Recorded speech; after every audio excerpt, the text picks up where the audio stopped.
Gas সরবরাহ কমায় সংকটে দেশের শিল্প খাত। ব্যবসায়ীরা বলছেন চাহিদা মেটাতে অনুসন্ধান কূপ খননের পাশাপাশি এলএনজি আমদানির সক্ষমতা বাড়ানো জরুরি। পেট্রোবাংলা চেয়ারম্যান বলছেন মহেশখালীতে জি2জি প্রক্রিয়ায় একটি এফএসআরইউ স্থাপনের চেষ্টা চলছে। পাশাপাশি চলতি বছরেই উন্মুক্ত দরপত্র আহ্বানের বিকল্প পরিকল্পনাও রয়েছে।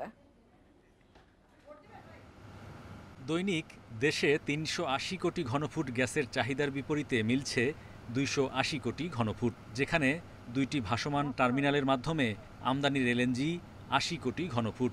স্থানীয় গ্যাসের অনুসন্ধান দীর্ঘ সময় অবহেলিত থাকায় উত্তোলনও কমছে ধারাবাহিকভাবে। এলএনজি নির্ভরতা বেড়ে দাঁড়িয়েছে ৩০ ভাগে। ডলার সংকট, প্রাকৃতিক দুর্যোগ সহ নানা কারণেই বাধাগ্রস্ত হয় এমন গ্যাস সরবরাহ।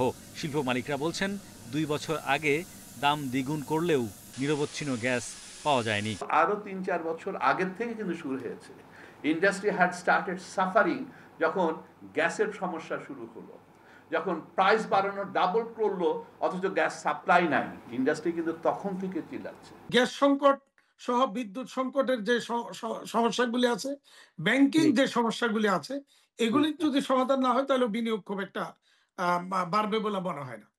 ২০২৬-২৭ অর্থবছর দেশে গ্যাসের চাহিদা মেটাতে এলএনজি নির্ভরতা আরও বাড়বে। বাড়তি এলএনজি খালাসে বিদায়ী সরকার বিশেষ আইনে পায়রায় এক্সিলারেট এনার্জি ও মহেশখালীতে সামিটকে টার্মিনাল নির্মাণে যুক্ত করে। তবে অন্তর্বর্তী সরকার প্রতিযোগিতাহীন চুক্তিগুলো বাতিল করেছে। এফএসআরইউর ব্যাপারটা অনেক জোর দিচ্ছি, দুইভাবে চেষ্টা করছি। এক হলো জি2জি ভাবে, আর একটা হলো কম্পিটিটিভ মেথড অর্থাৎ ওপেন টেন্ডারিং মেথড। ওই পদ্ধতিতে আমরা চেষ্টা করছি। তো আমরা এভাবে আশাবাদী যে খুব দ্রুতই ফল আসবে। ডিপিপি অ্যাপ্রুভাল নিয়ে আমরা টেন্ডারে এবছরই যাব। এফএসআরইউ নির্মাণে সরকারি ক্রয় চুক্তির জন্য উন্মুক্ত দরপত্রের স্ট্যান্ডার্ড ডকুমেন্ট তৈরি হচ্ছে। এ ধরনের টার্মিনাল নির্মাণে প্রায় $৫০ কোটি বা ৬,০০০ কোটি টাকা বিনিয়োগ দরকার। Hari Saha, independent news, Dhaka. এ বিষয়ে আরো বিস্তারিত আলোচনা করতে আমাদের সাথে যুক্ত হয়েছেন জ্বালানি বিশেষজ্ঞ ইজাজ হোসেন। ইজাজ হোসেন, আপনাকে স্বাগত জানাচ্ছি অর্থনীতি সারাদিনে। শুরুতেই আপনার কাছে জানতে চাইবো, দেশের গ্যাসের যে সংকট রয়েছে এ থেকে উত্তরণের উপায় কি? সবাই কিন্তু গ্যাসের দেশীয় উৎস থেকে উৎপাদন বাড়ানোর উপর জোর দিচ্ছে, বিশেষ করে কূপ খননে, নতুন করে কূপ খননে, এবং পুরনো যেসব কূপ রয়েছে সেসব কূপ সংস্কারের উদ্যোগ নেওয়ার তাগিদ দেওয়া হচ্ছে। তো বাস্তবতাটা আসলে কি বলে আপনি মনে করেন? ধন্যবাদ। দেখেন, আমাদের এই সমস্যাটা তো একদিনে হয়নি, এটা তো অনেক দিনকার একটা সমস্যা। আমরা প্রায় 15-20 বছর আমরা এই এক্সপ্লোরেশন যেটা বলে, হ্যাঁ, খনন, এটাকে মোটামুটি স্থগিতই বলা চলে রেখেছিলাম। আমাদের যেটা বিশ্বাস ছিল যে আমরা এলএনজি আমদানি করেই এই প্রবলেমটা সলভ করতে পারবো। কিন্তু এখন দেখা যাচ্ছে যে আমদানি করতে যতখানি আমাদের ফরেন এক্সচেঞ্জ ব্যয় করতে হচ্ছে, সেটার যোগান আমাদের নেই। তাছাড়া অন্যান্য আরো অনেক সমস্যা এখানে হয়ে গেছে, এবং দেখা যাচ্ছে যে আমরা প্রতি বছরই আমদানি নির্ভর হয়ে যাচ্ছে এবং বাড়ছে, এবং এলএনজির আমদানি, এবং এটার একটা প্রভাব আমাদের ডলার, যেটা বলি ডলার রিজার্ভ, ডলার এক্সচেঞ্জ রেটের উপরে পড়ছে। তাহলে আমরা অত্যন্ত একটা কঠিন অবস্থায়, গ্যাসের মজুদ অবস্থা এন্ড আমাদের ফরেন এক্সচেঞ্জে। আমাদের যদি যথেষ্ট ফরেন এক্সচেঞ্জ থাকতো এবং আমরা যদি যথেষ্ট ক্ষমতা থাকতো আমাদের ক্রয় করার, তাহলে কিন্তু আমরা এলএনজি ইম্পোর্ট করে আমরা এই প্রবলেমটা সলভ করে দিতে পারতাম, কিন্তু সেটা আমরা পারছি না। তো আমাদের এখন বিকল্প হচ্ছে দুটো না, তিনটেই বলবো আমরা। একটা হচ্ছে আমাদের খননটাকে সাংঘাতিক রকমের বাড়িয়ে দিতে হবে। যদিও সরকার একটা 50টা ওয়েলের একটা খনন প্রোগ্রাম প্রায় শেষের দিকে আছে, আরেকটা 100 ওয়েলের প্রোগ্রাম ওনারা করবেন, এটা চলছে।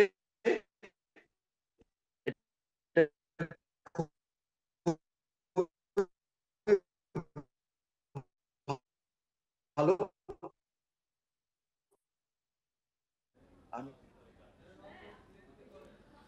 দুঃখিত, সংযুক্তি বিচ্ছিন্ন হয়ে গেছে। আমরা চলে যাচ্ছি পরবর্তী সংবাদে। চলতি অর্থ বছরের প্রথম 4 মাস জুলাই অক্টোবরে কেন্দ্রীয় ব্যাংক ও বাণিজ্যিক ব্যাংকগুলো থেকে ঋণ নেয়ার চেয়ে সরকার পরিশোধ করেছে বেশি। এর ফলে এ সময় সরকারের নিট পরিশোধের পরিমাণ দাঁড়িয়েছে ৩,৪৩৯ কোটি টাকা। এ সময় সরকার কেন্দ্রীয় ব্যাংকে ৯০০ কোটি টাকা ও তফসিলি ব্যাংকগুলোকে ২,৫৪০ কোটি টাকা অতিরিক্ত পরিশোধ করেছে। তবে একই সময়ে সরকার ব্যাংক বহির্ভূত উৎস থেকে ১২,৫০১ কোটি টাকা ধার করেছে। চলতি অর্থ বছরের প্রথম 4 মাসে নিট ঋণ নেয়ার পরিমাণ দাঁড়িয়েছে মাত্র ৯,০৬২ কোটি টাকা, যা বার্ষিক লক্ষ্যমাত্রার ৮.৭১%। বাংলাদেশ ব্যাংকের তথ্য মতে ৩০ অক্টোবর পর্যন্ত ব্যাংকিং খাতে সরকারের মোট ঋণের স্থিতি দাঁড়িয়েছে ৬ লাখ কোটি টাকার বেশি, যা জুনে ছিল প্রায় ৭.৫ লাখ কোটি টাকা।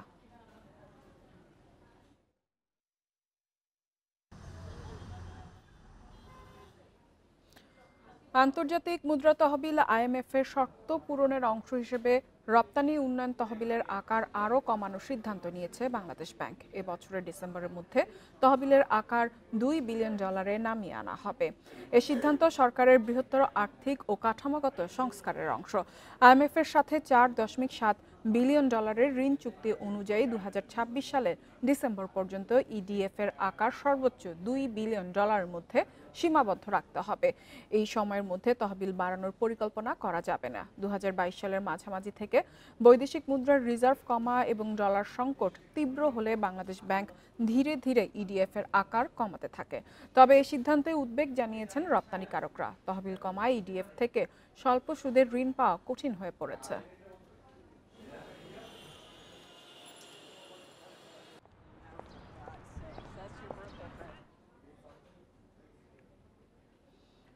সরকারি কর্মকর্তা কর্মচারীদের নির্দিষ্ট বেতন সীমা অতিক্রম করলে তাদের মাসিক বেতন থেকে উৎসে আয়কর কাটা বাধ্যতামূলক করা হয়েছে। মহা হিসাব নিয়ন্ত্রকের কার্যালয় থেকে এই বিষয়ে নির্দেশনা জারি করা হয়েছে।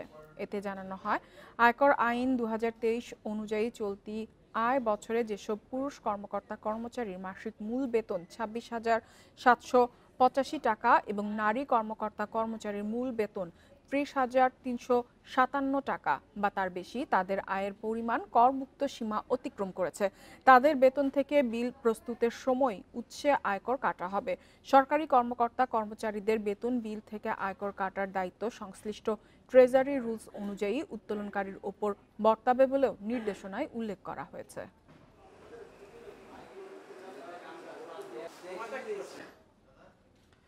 নিরাপত্তা ব্যবস্থা নিয়ে কর্মকর্তাদের কাউন্সেলিং শুরু করেছে মেট্রো রেল কর্তৃপক্ষ। একই সঙ্গে উদ্বিগ্ন না হওয়ার অনুরোধ জানিয়েছেন যাত্রীদের। মেট্রো রেলের ব্যবস্থাপনা পরিচালক জানান, দুর্ঘটনার পর ট্রেন পরিচালনায় সংশ্লিষ্টদের মানসিকভাবে চাঙ্গা রাখতে উদ্যোগ। তবে বিশেষজ্ঞরা বলছেন, টেকসই সমাধান পেতে গুরুত্ব বাড়াতে হবে সঠিক রক্ষণাবেক্ষণে। 26 অক্টোবর দুপুরে ফার্মগেটে মেট্রো রেলের 433 নম্বর পিলার থেকে বিয়ারিং প্যাড খুলে পড়ে একজন নিহত ও 2 জন আহত হন। 29 অক্টোবর রাত 9:30টার দিকে একই জায়গায় কিছুটা ঝাঁকি অনুভব হলে আগারগাঁও থেকে শাহবাগ অংশে মেট্রো চলাচল বন্ধ করে দেওয়া হয়। এরপর ফার্মগেট থেকে বিজয়সরণী পর্যন্ত ট্রেন চলাচল করছে কিছুটা ধীর গতিতে। মেট্রো রেলের ব্যবস্থাপনা পরিচালক জানান, দুর্ঘটনার পর আগের চেয়ে নিরাপত্তা সংক্রান্ত সব সতর্কতা সঠিকভাবে মানা হচ্ছে। ট্রেন চলাচলেও কোনো সমস্যা নেই। তা সত্ত্বেও সংশ্লিষ্ট কর্মকর্তাদের দক্ষতা বাড়াতে নানা পদক্ষেপ নেওয়া হয়েছে। 6টা টিম কাজ করতেছে 16টা স্টেশনে, যে পাবলিক কনসালটেশন পিআর বাড়াই দিয়েছি, যাতে পাবলিকের সাথে কথা বলে এবং বইলা তাদেরকে কনসালটেশন করা হয়। তাদের ফ্রেম করে দেওয়া হয়েছে কী কী প্রশ্ন করবে, কী কী কথা বলবে। আর আমাদের ট্রেনের জন্য সমস্ত অপারেশন মেইনটেন্যান্সের সিনিয়র ম্যানেজমেন্টরা সবার সাথে ইন্ডিভিজুয়ালি কথা বলতেছে। এমন উদ্যোগকে ইতিবাচক হিসেবে দেখলেও সামগ্রিক নিরাপত্তায় আরও সতর্ক হওয়ার আহ্বান বিশেষজ্ঞদের। তাগিদ দেন সরকারি আমলা নয় বরং কারিগরিভাবে দক্ষ জনবল দিয়ে মেট্রো পরিচালনার। আমাদের এটার থেকে অভিজ্ঞতা নিয়ে আমরা যেন পাবলিক প্রাইভেট পার্টনারশিপের আওতায় যারা বানালো পৃথিবী বিখ্যাত লোক বানিয়েছে, যারা অপারেট করবে তারাও পৃথিবী বিখ্যাত, এরকম অনেক কাজের অভিজ্ঞতা যাদের থাকবে তাদেরকে দিয়ে যদি সেবাটা দিই, তাহলে আমার মনে হয় এই ধরনের হোঁচট থেকে আমরা বেঁচে যাব। মেট্রো রেলের পুরো নিরাপত্তা ব্যবস্থা আন্তর্জাতিক মানসম্পন্ন কোনো সংস্থার মাধ্যমে তদারকির পরামর্শ বিশেষজ্ঞদের। Shahid Ahmed, independent news, Dhaka. দেশে প্রক্রিয়াজাত খাবারের বাজার $4.8 বিলিয়ন, যা 2030 সালের মধ্যে 6 বিলিয়নে উন্নীত করা সম্ভব বলে মনে করেন অর্থনীতিবিদরা। মঙ্গলবার রাজধানীর একটি হোটেলে কৃষি প্রক্রিয়াজাতকরণ শিল্প নিয়ে প্রাণ গ্রুপ আয়োজিত এক কর্মশালায় কথা বলেন তারা। এ সময় বক্তারা বলেন, দেশের ভালো সম্ভাবনা থাকা সত্ত্বেও কাজে লাগানো যাচ্ছে না কৃষি প্রক্রিয়া শিল্পকে। এলডিসি থেকে উত্তরণের পর কৃষি প্রক্রিয়াজাত পণ্য রপ্তানিতে অনেক সুবিধা থাকবে না, প্রতিযোগিতা বাড়বে আগের চেয়ে বেশি। সেজন্য এখনই এই শিল্পে আলাদা নজর দেওয়ার তাগিদ দেন তারা। বলেন, কৃষিভিত্তিক শিল্প গড়ে তোলা হলে শুধু কৃষকের জীবনমান উন্নত হবে না, বরং দেশের খাদ্য নিরাপত্তা ও অর্থনৈতিক প্রবৃদ্ধিও টেকসই হবে। অনুষ্ঠানে বিভিন্ন গণমাধ্যমে প্রায় 40 জন সাংবাদিক অংশ নেন।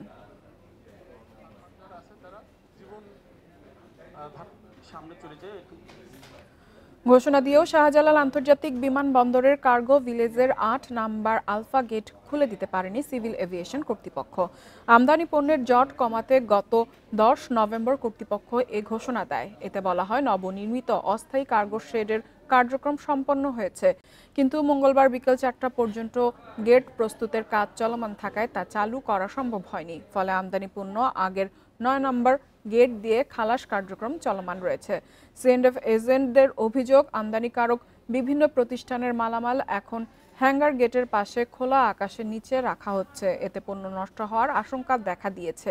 এর আগে 4টি গেট দিয়ে খালাসের কাজ চললেও এখন কেবল একটি গেট চালু থাকায় পুরো প্রক্রিয়া ধীর গতিতে চলছে।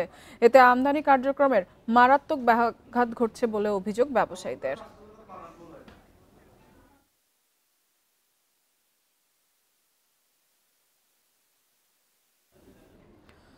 জলবায়ু পরিবর্তনের প্রভাবে বদলে গেছে ঋতুচক্র। এর কারণে ব্যাপক প্রভাব পড়েছে কৃষিতেও। নওগাঁয় ভূগর্ভস্থ পানির স্তর নিচে নেমে যাওয়ায় চাষাবাদে বিপাকে পড়ছে কৃষক। ধানের পরিবর্তে অন্যান্য ফসল চাষে বাড়ছে আগ্রহ। এতে খাদ্য উৎপাদন লক্ষ্যমাত্রা নিয়ে দেখা দিয়েছে শঙ্কা। নওগাঁয় পানির স্তর নেমে যাওয়ায় শুষ্ক মৌসুমে চাষাবাদে বিপাকে কৃষক। সেচের পানি কম লাগে এমন ফসল আবাদে ঝুঁকছেন তারা। বেশিরভাগ জমিতে আগে ধানের চাষ হলেও এখন জায়গা নিচ্ছে আমের গাছসহ অন্যান্য ফসল। বিরূপ আবহাওয়ার কারণে দীর্ঘক্ষণ মাঠে থাকতে পারছেন না চাষিরা। পানি দিয়ে দেওয়া লাগে, চাষ করা লাগে, খুব কষ্ট হয়। এখন আবহাওয়া পরিবর্তন হয়ে গেছে তো ধান কাটতে পারছি না, অনেক তাপমাত্রা বেশি হয় আমাদের এই নওগাঁ জেলাতে, কষ্ট বেশি। উৎপাদন অব্যাহত রাখতে বিকল্প উপায় চাষের প্রতি উৎসাহিত করছে কৃষি বিভাগ। কখনো আবার অতিবৃষ্টি, কখনো শীতের তীব্রতা, এইগুলোর সাথে কোপ করার জন্য গবেষণা কিন্তু বিভিন্নভাবে কাজ করে যাচ্ছে। তারা বিভিন্ন ফসলের খরা সহিষ্ণু জাত বা শীতে টেকসই হবে এমন জাত আবিষ্কার করছে। তারা যে জাতগুলো আমাদেরকে দিচ্ছে, আমরা এই জলবায়ুর সাথে মোকাবেলা করার জন্য সেই জাতগুলো নিয়ে আমরা মাঠে কাজ করছি, সেগুলো সম্প্রসারণের চেষ্টা করে যাচ্ছি। ভূগর্ভস্থ পানির চাপ কমাতে খাল, পুকুর, জলাশয় পুনঃখনন সহ নানা প্রকল্প নেওয়ার কথা জানিয়েছে জেলা প্রশাসন। পরিবেশের ভারসাম্য রক্ষায় বেশি করে গাছ লাগানোর পরামর্শ দেওয়া হচ্ছে। যেটা ন্যাচারাল রিজার্ভারে সংরক্ষণ করার জন্য এবং ফসলের যেটা ক্রপ প্যাটার্ন, এটা যাতে চেঞ্জ হয়, সেটা চেঞ্জ করে কিভাবে শুধুমাত্র রেইন ওয়াটার হারভেস্ট করে আমরা বিভিন্ন ফসল উৎপাদন করতে পারি, সে লক্ষ্যে আমরা কাজ করে যাচ্ছি। জেলায় মোট আবাদি জমি 2,63,700 হেক্টর। এবছর 30,000 হেক্টরের বেশি জমিতে আম চাষ হয়েছে। Independent news. মংলা নদী পারাপারে ঝুঁকিপূর্ণ ঘাট ব্যবহার করে যাতায়াত করছেন প্রায় 2 লাখ যাত্রী। পুরনো ঘাটটি নষ্ট হওয়ার পর থেকে কাঠের ঝুঁকিপূর্ণ ঘাটটি একমাত্র ভরসা স্থানীয়দের। এতে প্রায়ই ঘটছে দুর্ঘটনা, বড় ধরনের প্রাণহানিরও রয়েছে শঙ্কা। দুর্ভোগ কমাতে আলাদা টেকসই ঘাট নির্মাণের দাবি যাত্রীদের। মংলা নদী পাড়ি দিয়ে প্রতিদিন কর্মস্থলে যাওয়া আসা করেন শিল্প শ্রমিক সহ নানা পেশার অন্তত 2 লাখ মানুষ। কিন্তু ঘাটে নিরাপদে ওঠানামার ব্যবস্থা না থাকায় ঝুঁকি নিয়ে নৌযানে উঠতে হচ্ছে যাত্রীদের। আগের ঘাটটি ভেঙে যাওয়ার পর বিকল্প ঘাট হিসেবে ফেরিঘাট এলাকায় কাঠের তৈরি ঘাট ব্যবহারের নির্দেশনা দেয় মংলা পোর্ট পৌরসভা। কিন্তু যাত্রীরা ট্রলার কিংবা নৌকায় ওঠার সময় প্রায়ই ঘটছে দুর্ঘটনা। এছাড়া জোয়ার ভাটার সময় আরও বিপজ্জনক হয়ে ওঠে ঘাটটি। যে ঘাটটি আছে এটা বর্তমানে যেখান থেকে পারাপার হচ্ছে সম্পূর্ণ নাজুক। এভাবে মানুষ পারাপারে পড়ে যাচ্ছে, ঘাটের থেকে আহত হচ্ছে, এর কি কোনো একটা নিরসন হবে না? এছাড়া প্রশাসনের নজরদারি না থাকায় অতিরিক্ত যাত্রী বোঝাই করে নদী পারাপার করছেন ট্রলার চালকেরা। যে কোনো সময় বড় ধরনের প্রাণহানির ঘটনার শঙ্কায় স্থানীয়রা। যাত্রী ছাউনি সহ যে ঘাটটা যাতে পুনরায় উদ্ধার করে কাজ নির্মাণ করা হয়। এই দুইটা কাঠের জেডির উপরে দিয়া আসলে মানুষের পুরো পরিপূর্ণ যে সেফ দেওয়ার মতন আসলে আমরা মাঝি সহকারে আমরা যারা এখানে আছি তারা পারি না। এদিকে নদী পারাপারে দুর্ভোগ কমাতে মংলা নদীর ওপর ঝুলন্ত সেতু তৈরির আশ্বাস পৌর প্রশাসকের। নকশা চূড়ান্ত করা হয়েছে, তো এই অনুযায়ী রোডস অ্যান্ড হাইওয়ে এবং নৌ পরিবহন মন্ত্রণালয় সহ এই বিষয় নিয়ে কাজ চলমান আছে। দুর্ঘটনা এড়ানো এবং জনসাধারণের দুর্ভোগ কমাতে নদীর দুই পারে স্থায়ী ঘাট নির্মাণের দাবি যাত্রীদের। Independent news. কোনো কাজেই আসছে না প্রায় ৫৮ কোটি টাকা ব্যয়ে নির্মিত গাজীপুরের হাইটেক সিটি রেল স্টেশন। প্রতিদিন গড়ে ১২,০০০ জনের যাতায়াতের লক্ষ্য নিয়ে তৈরি হলেও দিনে যাত্রা বিরতি করে মাত্র একটি ট্রেন। এর জন্য প্রতি মাসে খরচ ৫ লাখ টাকা। মাদকসেবী ছিনতাইকারীদের আক্রায় পরিণত হওয়ায় নিরাপত্তাহীনতায় স্টেশনের কর্মকর্তা কর্মচারীরা। নান্দনিকতা আর আধুনিকতার মিশেলে নির্মাণ করা হয় কালিয়াকৈরের হাইটেক সিটি রেলওয়ে স্টেশন। রয়েছে একক প্ল্যাটফর্ম, একটি লুপ লাইন ও আধুনিক সিগন্যাল ব্যবস্থা। বিশাল পরিসরের স্টেশনটি ২০১৮ সালের মহাসমারোহে উদ্বোধনের পর থেকে মাত্র একটি ডেমো ট্রেন চলাচল করত, সেটিও বন্ধ হয়ে যায় করোনার সময়। বর্তমানে স্টেশন হয়ে ঢাকা থেকে টাঙ্গাইল ও উত্তরবঙ্গের পথে ৪০টি ট্রেন চলাচল করে। তবে এখানে থামে শুধুমাত্র সকালে ঢাকা থেকে ছেড়ে আসা সিরাজগঞ্জ এক্সপ্রেস ট্রেনটি। ফলে ৭ বছরের মধ্যে অনেকটা পরিত্যক্ত রূপ নিয়েছে স্টেশনটি। কোটি কোটি টাকা দিয়ে খরচ করে তৈরি করা হয়েছে, এটা কোনো কাজে আসে না, যাত্রীদের কোনো কাজে আসে না, এলাকাবাসীর কোনো কাজে আসে না। স্টেশনটা মনে করেন হলো সবার ভালো মন্দের জন্য, যাতায়াত করার জন্য, কিন্তু একটা ট্রেন আসে সকাল ৮টায়, তারপর আর কোনো ট্রেন থাকে না। বেহাত হচ্ছে স্টেশনের বিভিন্ন মালামাল, ঘটছে চুরি, ছিনতাই, মাদক সেবন সহ নানা অপরাধ কর্ম। সন্ধ্যার পর নিজেরাই নিরাপত্তাহীনতায় স্টেশনের কর্মকর্তা কর্মচারীরা। এখানে ডিউটিতে মাস্টার থাকে, পয়েন্টসম্যান থাকে, মানে যখন ডিউটি অবস্থায় থাকে অন্য কেউ থাকে না। দুষ্কৃতিকারী আছে, ওরা হচ্ছে আপনার আশপাশে একটু ঘোরাফেরা করে, মানে এখানে পরিবেশটা একটু রিস্কি।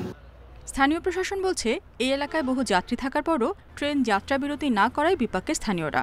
এ বিষয়ে রেল বিভাগের সঙ্গে আলোচনার মাধ্যমে সমাধানের উদ্যোগ নেওয়া হয়েছে। স্থানীয় লোকজন আমাদের কাছে এসেছিল যে এখানে ট্রেন থামানোর ব্যবস্থা করা যায় কিনা। তো আমরা স্টেশন মাস্টারের মাধ্যমে আমরা রেলওয়ে কর্তৃপক্ষের সাথে যোগাযোগ করেছি। তো ওনারা আমাদেরকে আশ্বস্ত করেছে তারা একটা কস্ট বেনিফিট অ্যানালাইসিস আছে যে এখানে যাত্রী কী পরিমাণ উঠে ঢাকায় ওই সময় যাত্রী পাওয়া যায় কিনা। তো এটা করে তারা যদি মনে করে যেটা এফিশিয়েন্ট, তাহলে অবশ্যই তারা এখানে ট্রেন থামানোর ব্যবস্থা গ্রহণ করবে। কর্মকর্তা কর্মচারীদের বেতন ভাতা, রক্ষণাবেক্ষণ সহ স্টেশনটিতে প্রতি মাসে ব্যয় ৫ লাখ টাকার বেশি। Independent news. শেয়ার বাজারের খবর। টানা দরপতনের পর বেড়েছে ঢাকা স্টক এক্সচেঞ্জের প্রধান সূচক। এ সময় প্রধান সূচক বেড়েছে 12.01 পয়েন্ট। তবে ডিএসসির লেনদেন কমে ৩০০ কোটি টাকার ঘরে নেমেছে, যা গেল ৫ মাসের মধ্যে সর্বনিম্ন। অন্যদিকে চট্টগ্রাম স্টক এক্সচেঞ্জের সার্বিক সূচক কমেছে 4.54 পয়েন্ট। সপ্তাহের তৃতীয় কার্যদিবসের শুরুতে ঢাকা স্টক এক্সচেঞ্জের প্রধান সূচক ছিল নেতিবাচক অবস্থানে। প্রথম ১ ঘন্টায় প্রধান সূচক কমে ১২ পয়েন্ট। এরপর সূচকের উত্থান হয়ে দিন শেষে ডিএসইএক্স সূচক ১২.০১ পয়েন্ট বেড়ে অবস্থান করছে ৪,৮৭২ পয়েন্টে। মূল্য সূচকের সঙ্গে ডিএসসিতে আগের দিনের চেয়ে ১৬,৫৮,০০,০০০ টাকার লেনদেন কমেছে। এই সময় লেনদেন হয় ৩৩৯,৭৫,০০,০০০ টাকার শেয়ার, যা গেল ৫ মাসের মধ্যে সর্বনিম্ন লেনদেন।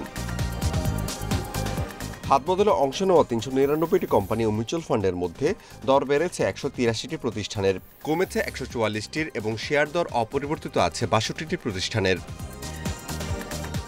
সবচেয়ে বেশি লেনদেন হওয়ার প্রতিষ্ঠানের তালিকায় প্রথম অবস্থানে আছে সামিট অ্যালায়েন্স, দ্বিতীয় আনোয়ার গ্যালভানাইজিং এবং তৃতীয় অবস্থানে আছে ওরিয়ান ইনফিউশন। শতাংশের দিক থেকে দর বৃদ্ধির তালিকায় প্রথম অবস্থানে আছে আল আরাফা ইসলামী ব্যাংক, দ্বিতীয় বারাকা পাওয়ার এবং তৃতীয় অবস্থানে আছে এএফসি এগ্রো। অন্যদিকে চট্টগ্রাম স্টক এক্সচেঞ্জের সার্বিক সূচক ৪.৫৪ পয়েন্ট কমে অবস্থান করছে ১৩,৭৩৮ পয়েন্টে। লেনদেন হয়েছে ২৬,৩৪,০০,০০০ টাকার share. Amirul Islam, independent news. এবারে জানাবো বিশ্বের প্রধান প্রধান মুদ্রার সাথে টাকার আজকের বিনিময় হার। দর অপরিবর্তিত, যুক্তরাষ্ট্রের ডলারের বিনিময় হচ্ছে 122 টাকা 80 পয়সা, যুক্তরাজ্যের পাউন্ডের দর বেড়েছে, বিনিময় হচ্ছে 166 টাকা 59 পয়সায়, দর বেড়েছে ইউরোরও, বিনিময় হচ্ছে 146 টাকা 22 পয়সা, ভারতীয় রুপির দর অপরিবর্তিত রয়েছে, বিনিময় হচ্ছে 1 টাকা 45 পয়সায়, সৌদি রিয়ালের দরও অপরিবর্তিত, বিনিময় হচ্ছে 32 টাকা 97 পয়সায়, দর অপরিবর্তিত আরব আমিরাতে দিরহামের বিনিময় হচ্ছে 33 টাকা 60 পয়সায়। কমেছে কুয়েতি দিনারের দর, বিনিময় হয়েছে 401 টাকা 88 পয়সায়। এছাড়া মালয়েশিয়ান রিঙ্গিতের দর বেড়েছে, বিনিময় হয়েছে 29 টাকা 73 পয়সায়।